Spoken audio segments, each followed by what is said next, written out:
Hello Shirisha again.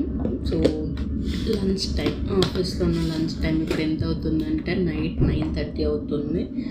ఇప్పుడు lunch my tiffin box and curry box. Curry వచ్చేసి onion curry తీసుకున్నా. ఈరోజు నేను ఆనియన్ కర్రీ చేసుకున్నా. అండ్ ఈ బాక్స్ వచ్చేసి ఇందులో చియా సీడ్స్ తెచ్చుకున్నా. లెమన్ టీ ఇస్తారు ఇక్కడ. నేను లెమన్ టీ తాగుతా అంటే లెమన్ టీ ఇవ్వడం అని కాదు, ఇక్కడ అన్నీ ఉంటాయి, మనకి ఏది ఇష్టమైతే అది చెప్పాలి. ఆ లెమన్ టీలో చియా సీడ్స్ వేసుకొని తాగుదాం అనుకుంటే ఈరోజు వాళ్ళకి లెమన్ టీనే ఇవ్వలేదు.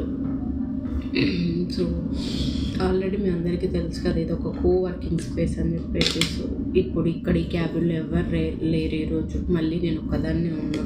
కాకపోతే ఈ ఫ్లోర్ పైన నాకు ఒక 3 మెంబర్స్ ఫ్రెండ్స్ ఉన్నారు, వాళ్ళు వచ్చి మాట్లాడుతూ ఉంటారు, అలా టైం గడుస్తుంది నాకు. ఒక మెయిన్ ఫ్రెండ్, ఒక అమ్మాయి ఉంది, వాళ్ళ దాంట్లో 8 మెంబర్స్ వరకు ఏమో ఉంటారు స్టాఫ్. సో వాళ్ళది ఎప్పుడు ఒకే క్యాబిన్ ఉంటుంది. మా దాంట్లో ఇక్కడ హైదరాబాద్లో నేను ఒక్కదాన్నే కాబట్టి నా ప్లేస్ చేంజ్ అవుతూ ఉంటుంది.